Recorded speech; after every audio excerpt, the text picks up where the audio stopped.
Bienvenidos a La Semilla Podcast. Juan Medina y Elizabeth Rodríguez te invitan a explorar las verdades bíblicas más profundas, aquellas que no siempre se mencionan en las iglesias. Prepárate para sembrar, crecer y reflexionar con nosotros.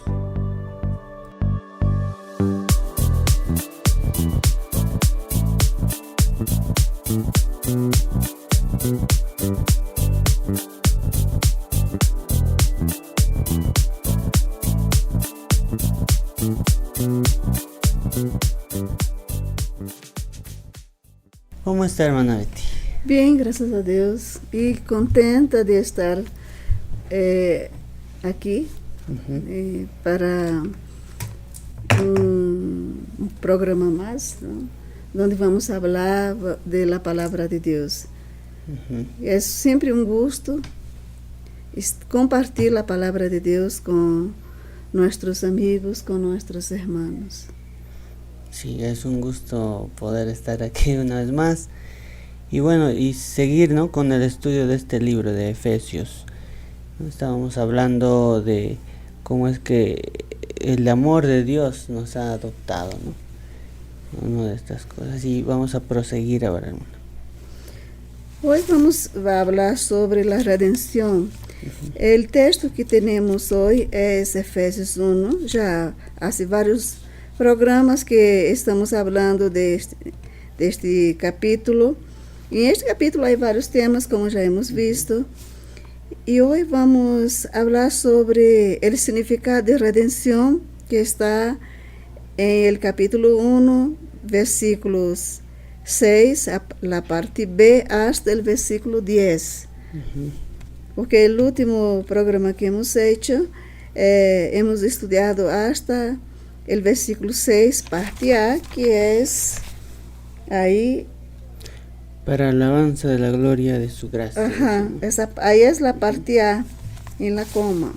Ahora vamos a seguir. Juan, por favor, si podrías leer los versículos que he citado.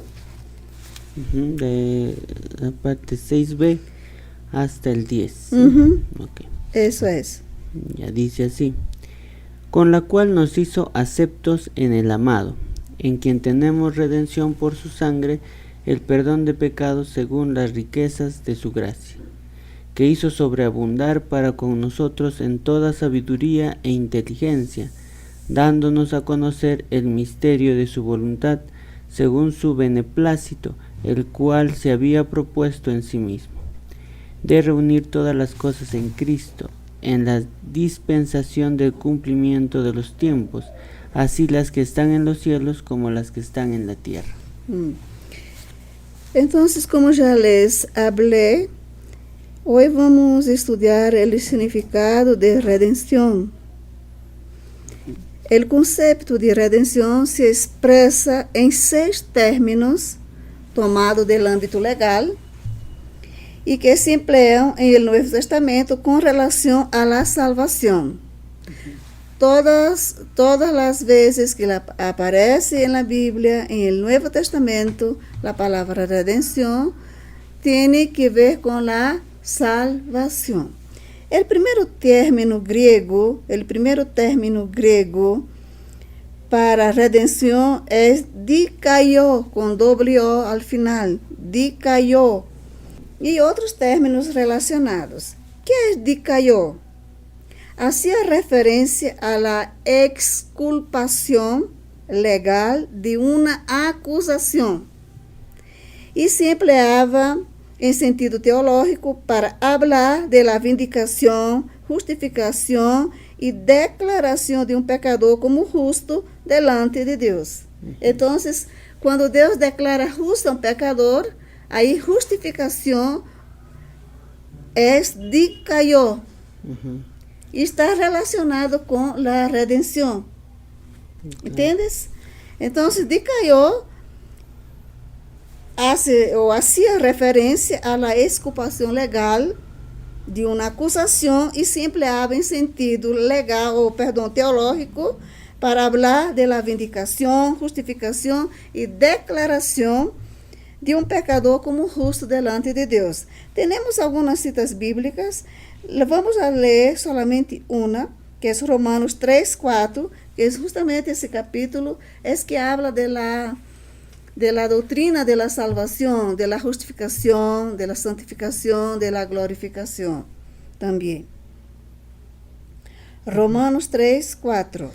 Ya dice así: de ninguna manera, antes bien sea Dios veraz y todo hombre mentiroso, como está escrito, para que seas justificado en tus palabras y venzas cuando fueres juzgado. Ahí tenemos ese versículo que justificado es dicayó, tiene que ver con la justificación. El hombre, cuando cree en Jesús, es quitado la culpa.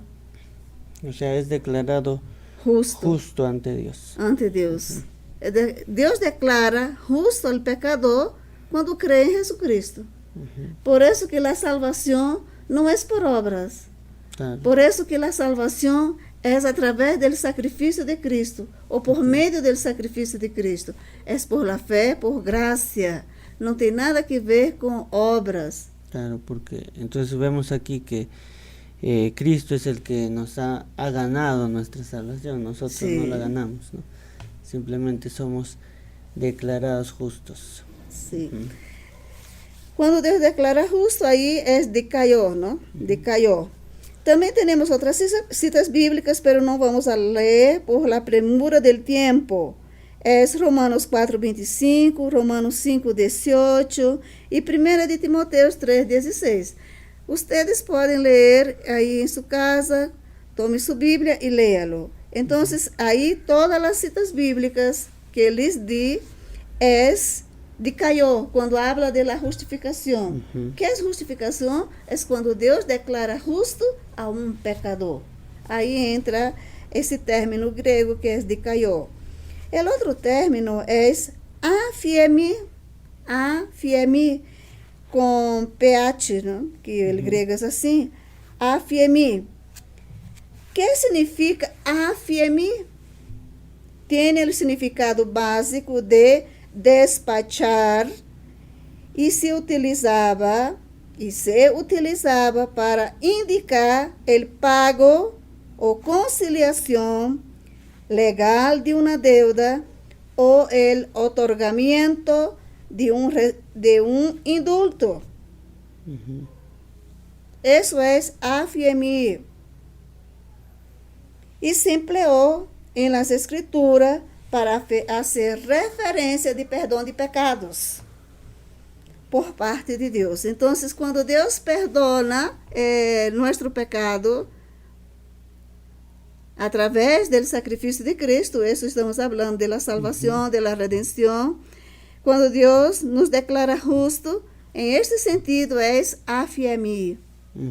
Afiemir. Entonces, no existe solamente una palabra en griego para redención. Existe varios, ¿no? Varios. Ahí tenemos Mateo 9:2. ¿Podrías leer, Juan? Dice así: y sucedió que le trajeron un paralítico tendido sobre una cama, y al ver Jesús la fe de ellos, dijo al paralítico: ten ánimo, hijo, tus pecados te son perdonados. Ahí está. Cuando se otorga ahí un indulto, ¿no? O entonces, cuando hace referencia a perdão de pecados por parte de Deus. Esse momento que Jesus falou esto para este paralítico, la palabra aquí es afiemir. Cuando dice: ten ánimo, tus pecados te son perdonados. Afiemir. E los judíos sabiam que só Deus poderia perdonar pecados. Então, afiemir é quando Deus otorga o perdão de pecado al pecador. En este caso a nosotros, ¿no? Claro. A nosotros. Y el caso en pauta es el paralítico, ¿no? Que estaba ahí lisiado, no podía caminar. Y Jesús primero perdonó. ¿Qué cosa él hizo? Primero perdonó su pecado. Claro. Y después vino la sanidad física. O sea, que era lo más urgente. Más interesante era la salvación de su alma, el perdón de sus pecados. Y a veces nosotros queremos muchas cosas físicas, materiales, y menospreciamos la espiritual, ¿no? O las cosas espirituales. Eso tenemos que ver, ¿no? Claro. Que Dios prefiere, lo más importante para Dios es el alma, ¿no? Lo espiritual. Porque la persona que no recibe perdón de pecados de parte de Dios, su vida, no queremos ser aquí groseros, pero su vida terminará en un lugar que no les gustaría estar. ¿No? Serán condenados eternamente a vivir lejos de Dios, separados de Dios. Porque el pecado nos separa de Dios. Eso hemos visto muy bien en el huerto del Edén. La Biblia dice que dentro de todo lo creado Dios preparó un huerto. Era la casa de Adán y Eva. Y en ese hogar Dios se comunicaba con ellos todos los días. Pero el día que Adán y Eva desobedeceron a Dios, ya Adán no pudo tener una conversa con Dios porque había pecado, ya había roto esa comunión. Y desde ahí todo ser humano que nace es pecador y está separado de Dios. El niño puede ser lindo, la niña puede ser linda, pero están separados de Dios. Claro, por eso es que necesitamos ese perdón de pecados. Sí. Claro. No hay otra. Si queremos tener una relación con Dios, tenemos que nuestros pecados permitir que Dios perdone nuestro pecado, como creyendo en Jesús. Y Adán y Eva solo pudieron volver a tener comunión con Dios cuando Dios arregló la situación entre ellos. Porque Dios lo buscó. Y eso podemos ver que Dios es quien busca el pecador. Claro, no somos nosotros. No. No somos. Y ya hemos visto aquella palabra, aquele versículo bíblico que Jesús dice que nadie viene a Él si el Padre no le trajere. Claro. Y hemos entendido muy bien qué significa trajere. Claro que en castellano no tiene esa fuerza que tiene el griego. Pero ya hemos explicado eso, hemos expuesto lo que significa eso. Entonces, Dios buscó a Adán, así como está buscando a muchos pecadores. Adán dio sus excusas. Claro. Pero como hoy todos también están dando sus excusas. ¿Cuáles son las excusas de hoy? No tengo tiempo, tengo que trabajar, tengo que hacer esto, tengo que hacer aquello, eso es aburrido, no me gusta. Adán também tuvo suas excusas. O primeiro que Adão sentiu foi medo, porque o pecado traz medo. Claro. Outro exemplo que hemos visto foi quando foi entregue a lei. A lei a Moisés em el monte Sinaí. Claro, y también el pueblo se alejó de Dios. Se alejou porque não queria oír. Disse Moisés, tú hablas con Dios. Nosotros vamos a obedecer todo lo que Dios dijere a ti. Nosotros vamos a obedecer. Que era mentira, ¿no? Más tarde eles se descarriaron. Pero ¿por qué que Moisés no tuvo miedo? Porque él ya tenía él entendía quién era Dios, ¿no? Sí, conocía quién era Dios, tenía una relación con Dios, tenía comunión con Dios. Pero cuando la congregación de los israelitas vieron rayos, truenos, sonido de trompeta, vieron esa manifestación de Dios, ellos quedaron con miedo porque sabían que ellos, de la manera que estaban, en su condición, seriam fulminados. Claro. Y Dios advirtió que si hasta un animal se acercase al monte, morirían. Moriría.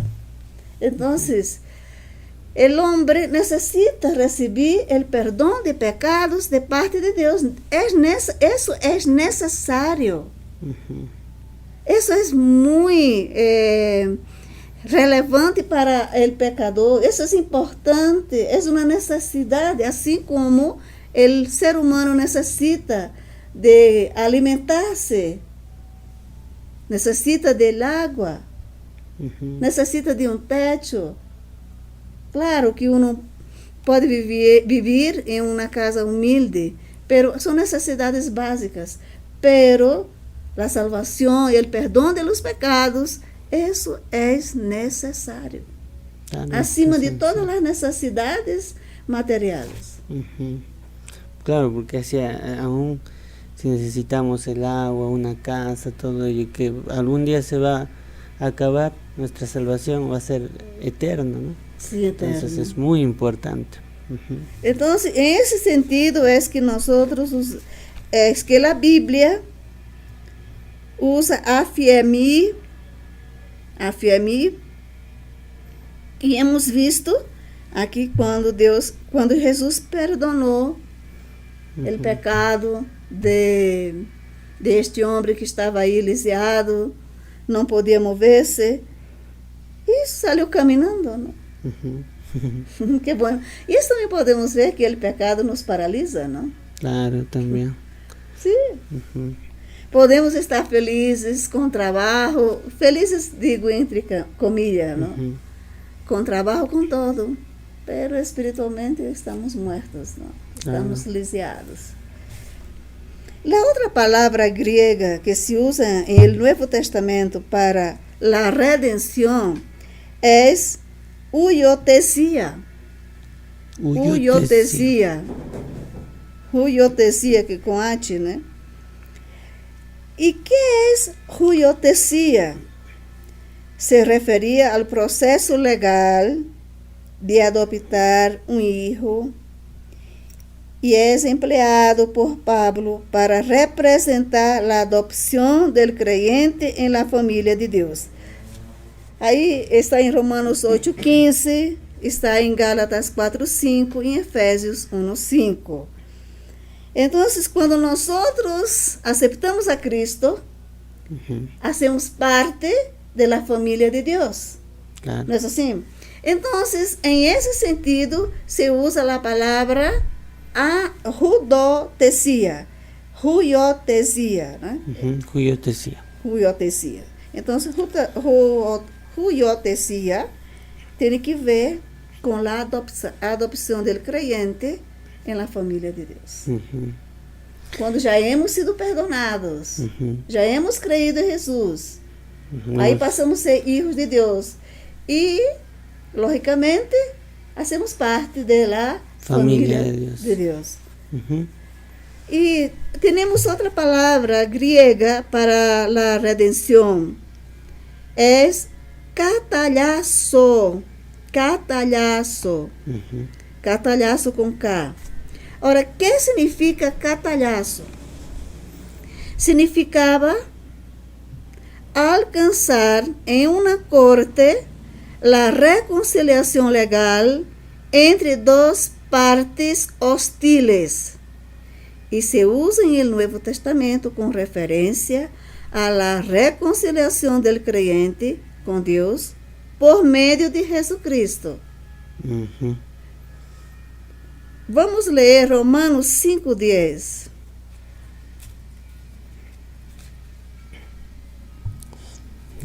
Romanos 5:10. 5:10. Porque si siendo enemigos fuimos reconciliados con Dios por la muerte de su Hijo, mucho más, estando reconciliados, seremos salvos por su vida. Aí está. Então, em este caso, quando se tratava de la reconciliação entre duas pessoas, por exemplo, duas pessoas tinham problema, chegavam à corte.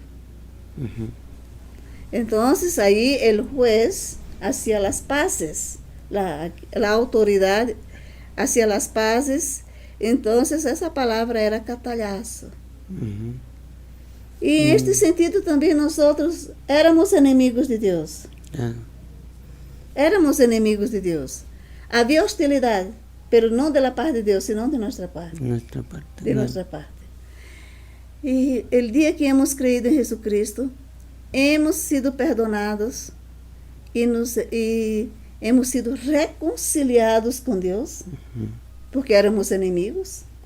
Claro. Éramos inimigos. Agora a Bíblia diz que somos amigos de Deus. Mas por meio de Jesucristo. Claro, reconciliados pero por Cristo también. Sí. Si Cristo no hubiera muerto, o si nosotros no hubiéramos creído en Él, Estaríamos condenados. condenados y continuaríamos siendo enemigos de Dios. Claro. Eso es. Y las personas que no han recibido a Cristo como su Señor y Salvador, sus pecados no han sido perdonados, no han sido reconciliados con Dios, ellos son enemigos de Dios. No es que queramos ser mejores. Claro. No, no significa eso. Es la verdad. Esa es la verdad. Eso es lo que la Biblia dice. Por eso es bueno leer el libro de Romanos. Sí. Ahí están las doctrinas fundamentales, ¿no? Claro, vamos a entender esas cosas. Para poder entender lo que estamos hablando es necesario leer todo Romanos y específicamente los primeros capítulos que hablan de la salvación, de la justificación. En el capítulo 5, ahí tenemos el versículo 1, dice: justificados pues por la fe, tenemos paz para con Dios por medio de nuestro Señor Jesucristo. Entonces, es por medio de Jesucristo que hemos sido reconciliados con Dios. Y en este caso entra catalhazo. Também há dois términos legais ou legales em grego que estão relacionados com o conceito de redenção. A palavra é agorazo e ex-agorazo. Agorazo e ex-agorazo. Que significa agorazo? Se refere a compra ou a aquisição. É compra ou aquisição, agorazo. Se refere a compra e a aquisição. Em este caso, não estamos falando de aquisição de um bem material. Claro. Aqui estamos falando também de aquisição de um escravo, de uma pessoa. Com relação a pessoas. Em este contexto que estamos falando de redenção, de salvação, se habla de esclavitud. Claro. Porque en ese tiempo también en el contexto había, ¿no? Venta de esclavos. Por ejemplo, cuando yo adquirí una casa, era agorazo. Claro. Cuando yo me deshacía de la casa, sería ex-agorazo. Claro. ¿Entiendes? Y me compraba un carro, agorazo. Agorazo. Lo vendía. Ex-agorazo. Entonces eran palabras antónimas, digamos. Y el origen de ambos términos, o sea, agorazo y ex-agorazo, es la palabra agora. ¿No es así? Agora. Claro, agora. Y ex-agora. Es ahora, ahora, lo nuestro sería aquí ahora, ¿no? O sea, la palabra ahora que usamos en estos momentos viene de esa palabra griega. Es agora, ¿no? Entonces, el secreto ahí, el origen de ambos términos es la palabra agora. Y hemos visto aquí, ¿no? La raíz es agora, ¿no? Agora. E que significava agora? O que significa agora? Porque não perdeu seu significado. Claro. Continua tendo o mesmo significado, porque a gramática grega não ha cambiado. Claro. Significa plaza de mercado. Que significa agora? Plaza de mercado. Plaza de mercado. Interessante. E a ideia a que se alude em la raiz de los verbos e substantivos que hemos visto hacía referência a las compras e transações que se realizavam em el mercado. Aqui há um mercado, em toda a cidade há um mercado. Tá. Entonces esas compras y ventas, compras e vendas. Significaba eso de agora. Agora, compras e vendas. Tem que ver com o mercado. Claro. Agora, em el Nuevo Testamento, se utilizavam, ou se utilizam os términos agora, não? Ou agoraço, ou exagoraço, que são os términos que estamos manejando, para denotar a ideia de aquisição ou redenção espiritual. Em el Nuevo Testamento. Ou seja, que é o que Paulo fez? Ele usou a gramática, o contexto em que ele vivia, que era o Império Romano, não? Nessa época, para nos ensinar uma verdade espiritual. Então, em Novo Testamento se utiliza os términos para denotar a ideia de aquisição ou redenção espiritual. Vamos ver que diz Gálatas 3:13.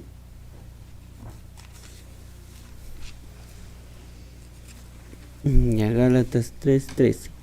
Cristo nos redimió de la maldición de la ley, hecho por nosotros maldición, porque está escrito, maldito todo el que es colgado en un madero. ¿Cuál es la idea que tú tienes, Juan?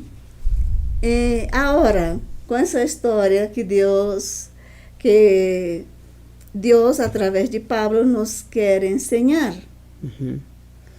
¿Qué significaba? ¿Cuál era nuestro estado? ¿Qué significa eso? Está en un mercado. O sea, yo ahí ya entiendo que nosotros también éramos esclavos, ¿no? Pero esclavos del pecado. Del pecado. Y ahí es como si Dios hubiera venido y nos hubiera comprado, ¿no? Exactamente, esa es la idea. Estábamos en un mercado ahí, esperando que alguien viniera, ¿no? O viniese y comprase, o nos llevase, ¿no? Claro. Estuviera ese amor, claro, para comprarnos, ¿no? Y en este caso fue Dios que nos vio en el mercado de la esclavitud, del pecado. Y pagó un precio para comprarnos. Sí, pagaba, porque tenía que haber transacciones. Nosotros sabemos que en un mercado eso es común. Si claro. no, no es mercado. Claro. No es mercado. ¿No? En todas partes hay mercado libre, pero hay mercados, tipos de mercado, pero siempre va a haber transacciones. Va a haber siempre compra y venta. Claro. Entonces nosotros estábamos vendidos al pecado. Teníamos un amo, porque tú sabes que en el contexto de Pablo y también en el Antiguo Testamento, los esclavos tenían dueños, ¿no? Tenían amos. Y nosotros teníamos un amo. A veces es duro escuchar esto, pero nuestro amo era Satanás. Claro. Y lamentablemente mucha gente continúa bajo el látigo de este amo. Porque los amos en esos días tenían toda autoridad sobre sus esclavos. Podía hasta dar muerte y no eran punidos por la ley. Claro, porque era una propiedad, ¿no? De ellos. Era propiedad. Entonces, ¿qué significa eso? Que un día yo y usted hemos sido propiedad de Satanás. Claro. Hay gente que no quiere aceptar eso, pero es una realidad. Es por eso que necesitamos a Jesús otra vez. Sí. Y la otra palabra griega, o el otro término para redención, este es el más interesante. Es lutro, con doble O. Lutro. Y así como todas sus variaciones, ¿no? Porque tenemos la raíz aquí y hay sus derivados, ¿no? Sustantivos y derivados de esta palabra. ¿Qué significa lutro o lutro? Porque tiene un guión sobre la última O y como el griego, não conozco bem se dá um som bem cerrado ou bem aberto, não? Claro. Pero, por exemplo, agorazo, eu he escuchado um pastor pronunciar assim, agorazo. Então, deve ser assim. O que significa lutró? Rescatar del cautiverio. ¿Qué significa lutró? Rescatar del cautiverio o cautividad. Tenía un significado todavía más fuerte que el de agorazo. Agorazo. O sea, que lutró, su significado es más fuerte que agorazo. Y es la raíz presente en el sustantivo que se traduce en el texto presente aquí en Efesios, que hemos leído, como redención. Lutró que Pablo usa, es lutró que Pablo usa en el texto de Efesios que hemos leído, del 6b, versículo 6b del capítulo 1 hasta el 10. Es lutró para redención. Entonces hemos visto que lutró significa rescatar del cautiverio. Esta palavra se utilizava para hacer referência al pago de um resgate para liberar uma pessoa de algum yugo, em especial el de la esclavitud. Tu sabes que quando os ladrones sequestram uma pessoa, principalmente que sabe que essa pessoa tem dinheiro, exige um resgate, sim ou não? Claro. Essa pessoa onde está? Está cautiva. Aí está cautiva e as pessoas que lo têm aí querem um dinheiro. Tem que haver pago de parte da família. Pero em este caso aqui é diferente. É diferente. Quem hizo el pago foi Cristo. Claro. Entonces esa palabra tiene más fuerza, digamos, o más intensidad, ¿no? De dar un rescate directamente para comprar o salvar a alguien. Salvar algo. O alguien, ¿no? Aquí es alguien de la esclavitud. En tiempos del Nuevo Testamento, el Imperio Romano tenía alrededor de 6 millones de esclavos. O sea que la clase social más numerosa era los esclavos, la clase de los esclavos. Pero había esclavos de varias categorías, ¿no? De varios rangos. Rangos, mejor es la palabra. Rangos. Por ejemplo, había los que trabajaban en la chácara. Habían los que cuidaban a los niños. Eran los tutores, eran los ayos. Y que cuando la persona era adinerada, acaudalada, ¿qué hacía? Contrataba un esclavo ahí para instruir a su hijo. Era tan severo, ellos eran tan severos que el niño anhelaba llegar a su mayoridad, porque ellos eran muy rígidos. Y los padres no se preocupaban con la educación, con la formación de ellos. Solo pagaba al esclavo y ese ayo tenía que formar ese niño. Y el niño tenía que aguantar. Él tenía todo el derecho. Los confiaban a sus hijos, a estos esclavos. A esos esclavos, ayos. Pero também eles tinham que cumprir sua responsabilidade, porque qualquer coisa os amos podiam matá-los. Claro. Que era terrível nessa época. Então, durante o tempo, não, do Novo Testamento, durante o Império Romano, a classe social mais numerosa era dos escravos e chegava ao redor de 6 milhões de escravos. Muita gente, verdade? Sim. E a compra e venda de eles era una de sus principales actividades. ¿Dónde? En el mercado. Claro, ya hemos visto, ¿no? En el mercado. Las principales actividades comerciales era de Esclavos. esclavos. Ujú. No había mucha fruta, no había mucha comida en el mercado. Entonces, más que nada, el mercado está lleno de El esclavos. mercado ¿no? era un mercado más grande, era de esclavos. Esclavos, De esclavos.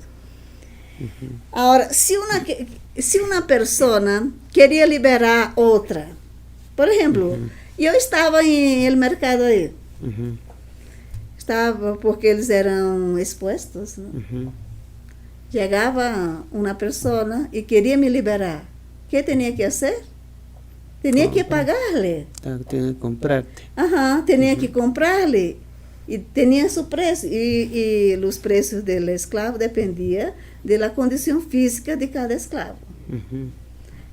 Si su condición física era buena, valía más, costaba más. Entonces, si alguien quería liberar a alguien por amor, ¿qué tenía que hacer? Era comprar. Ujú. Lo compraba y después le daba libertad. Ele podia irse. Muy bien, entonces ya hemos entendido eso. Primero ele tenía que comprarlo para ser su dueño y después concederle libertad. Dando testimonio de su puesta en libertad mediante un certificado escrito. Ah, ya era. No era que así haber- nomás, no era dinero. Ujú. No. Tenía que haber un proceso legal. Tenía que ser hecho também por um processo legal. Uhum. Ele tinha que pagar, era seu dueño, pero ele tinha que fazer um certificado, entregar-lhe. Essa pessoa era como su DNI. Claro, entonces, donde sea podía presentar que ahora él es libre. Sou livre. Ujú. É muito interessante isto. A expressão lutrol se utilizava para designar a liberação de um escravo realizada desse modo.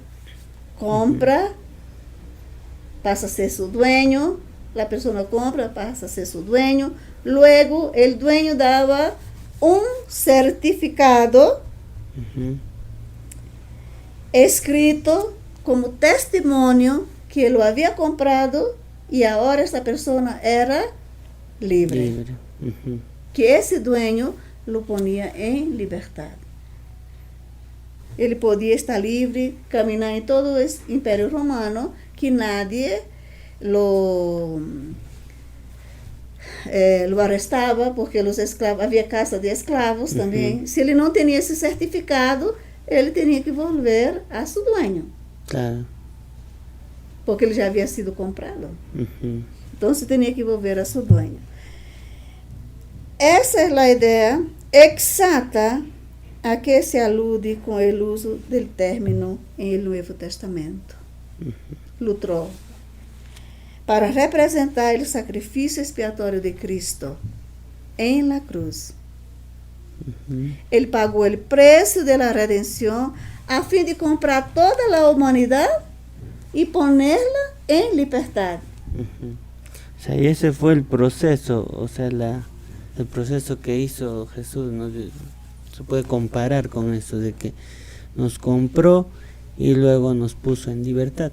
Sim. E isso não é só para uns, é para todos. Para O todos. sacrifício de Cristo foi para todos. Ujú. Para todos.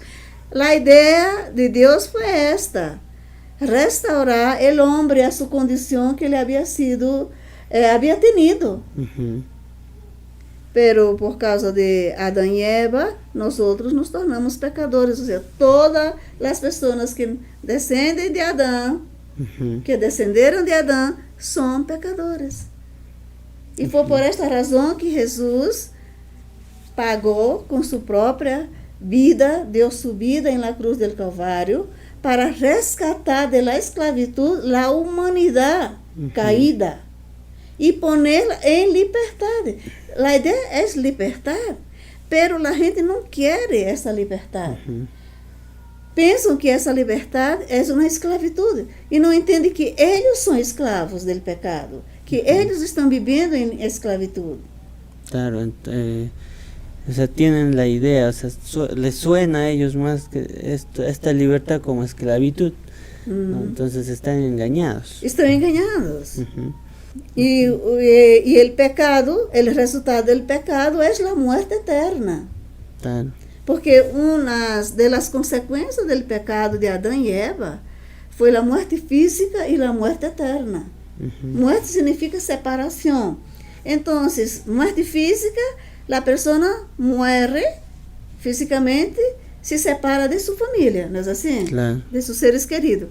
Pero a muerte eterna, a muerte espiritual, é separação eterna de Deus. De Dios. Porque a Bíblia diz que o dia que Adão pecou, ele morreu. Claro.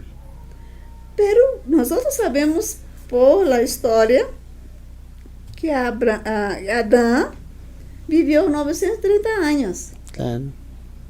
Entonces ahí cuando habla de murió no está hablando de algo físico, ¿no? Porque vemos que físicamente seguía vivo. Ajá. É espiritual, muerte espiritual, se separou de Deus, perdeu a comunhão com Deus, é perda de comunhão com Deus, a morte espiritual, né?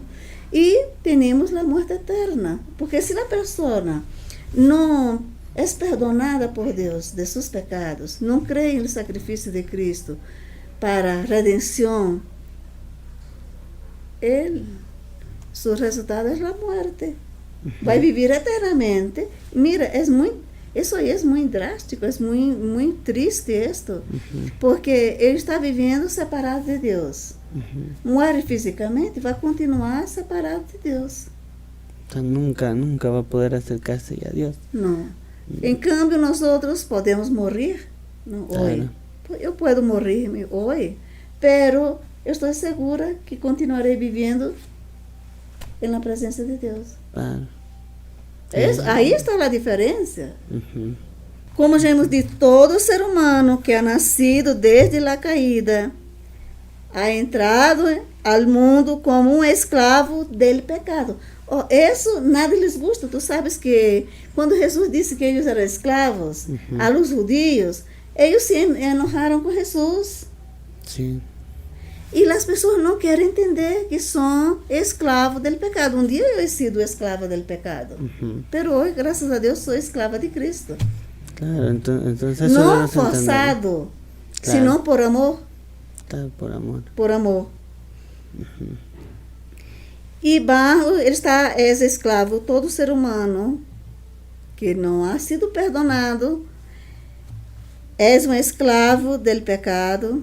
E está bajo la servidumbre total a uma natureza que é corrupta, mala e separada de seu Criador.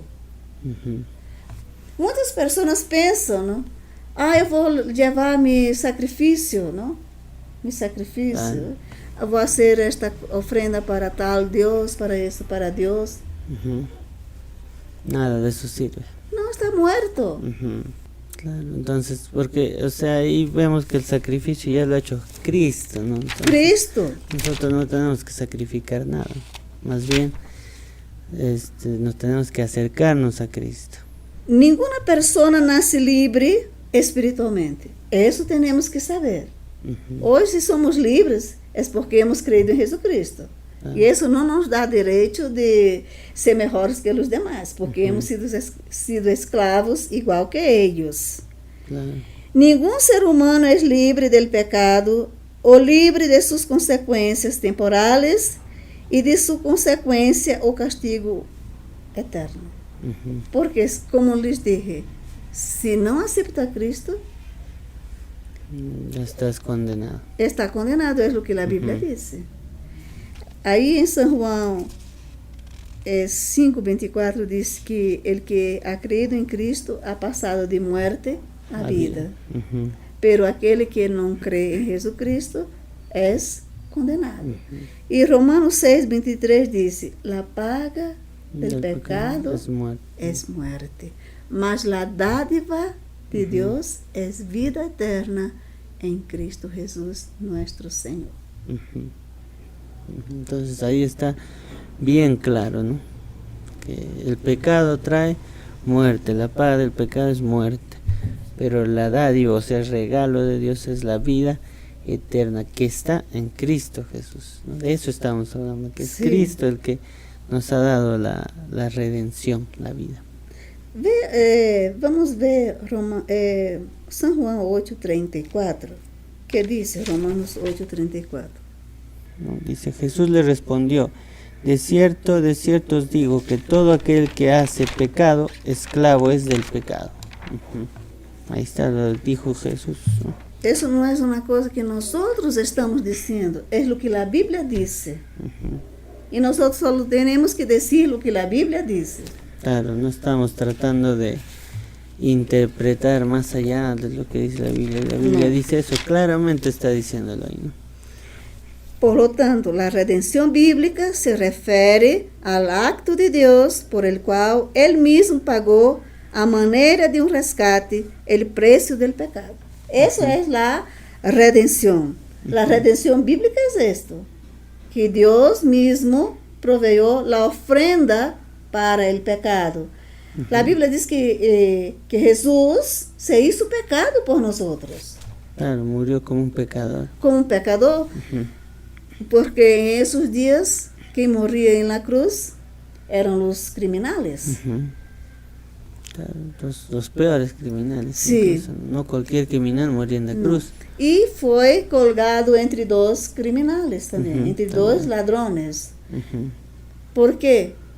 Porque Él quiso, no, porque así Dios determinó. Ese sería el precio de la redención.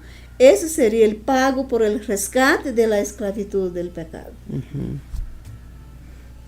Entonces eso es, ¿no? La redención, esa palabra tiene todo este concepto detrás, ¿no? De Sí, de son que varios conceptos. éramos esclavos del pecado y que Cristo vino y pagó el precio para que, así como un esclavo, lo comprara y lo libere, ¿no? Ujú. Por eso somos libres. Y si lo seguimos a Él, estamos bajo su sometidos a Él, es por amor, ¿no? Todo es por amor. Sí, porque tú sabes que en el Imperio Romano era la fuerza. Claro. O sea, si o te sometías o morías. Sí, sí o sí, tenías que Ajá. ser esclavo. Pero ya en el contexto hebreo, Ujú. cuando llegaba el año del jubileo, Jubileo, ¿no? que era ahí todos recibían la libertad. Ujú. Todos los amos tenían que dar libertad a sus esclavos.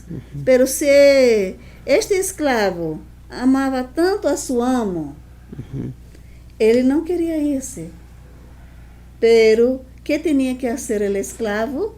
Irse con su amo a la plaza. Ujú. Ahí horadaban su oreja, que era un testimonio de que este esclavo no quería irse. Ujú. Ahí no era obligado. Quedaría con su amo por amor. Claro, entonces podría irse. Pero Sí, podría irse. Pero él decidía quedarse con el amo, porque tal vez el amo lo ha tratado muy bien, porque tal vez el esclavo quería mucho al amo, entonces eso hacía, ¿no? Hacía Iba a con la que él se plaza, quedase. era un acto público lo que hacía, ¿no? Ujú. Ya en el contexto romano, no, era obligado. Pero tenía, el esclavo para recibir su libertad, tenía que tener un certificado escrito. Ujú. Claro, también. Ya en el contexto hebreo, era horadado su oreja Ujú. en plaza pública. Claro, si se quería quedar con el amo. Ujú. Entonces lo mismo es lo que pasa nosotros con Dios, ¿no? Que nosotros estamos ahí con Él por amor, Ujú. porque Él nos ha rescatado, porque todo es por amor, no es porque muchas veces mucha gente tiene la impresión de que nosotros hacemos las cosas de Dios, trabajamos para Dios, todo porque queremos ganarnos la salvación, ¿no? Y ya hemos dicho que eso no es así, o sea, nosotros hacemos todo eso porque ya tenemos la salvación, porque amamos a Dios, ¿no? Ujú. O sea, nadie nos obliga a hacerlo tampoco, ¿no? Sí, y tampoco Él nos obliga. pasó lo mismo con nosotros, ¿no? Hemos sido rescatados de la esclavitud del pecado. Jesús nos dio la libertad, pero nosotros no hemos ido. No nos hemos ido. No hemos ido, hemos quedado con Él. Es como espiritualmente hemos horadado nuestra oreja, ¿no? Nos hemos quedado con nuestra oreja. Tenemos nuestra oreja horadada. Eso es. Bueno, muy bien, hasta aquí llegamos, hermano. Y bueno, hemos visto aquí este concepto, esta palabra que es la redención, ¿no? Donde decía que tenemos redención por su sangre, en Cristo no tenemos redención, y que el perdón de pecados dice según las riquezas de su gracia. Entonces, la redención, ¿qué es la redención? Ya hemos hablado mucho sobre esta palabra, y bueno, esperamos que haya sido de bendición también, como cada programa, esperamos que haya sido de mucha bendición para su vida. Y bueno, no deje de escucharnos. Si quiere aclarar nada más estas ideas, ahí puede comentarnos también, escribirnos algunas dudas, algunas preguntas, algo que no ha quedado tal vez claro de lo que hemos hablado, ¿no? Y no se olvide de también suscribirse, ¿no?, al canal, seguirnos, compartir también. Su like. Sí, que es muy importante para nosotros, para que llegue a muchas más personas. Sí. Este mensaje, ¿no? Muchas gracias y les esperamos la siguiente semana con el libro de Efesios, que es este libro que estamos leyendo.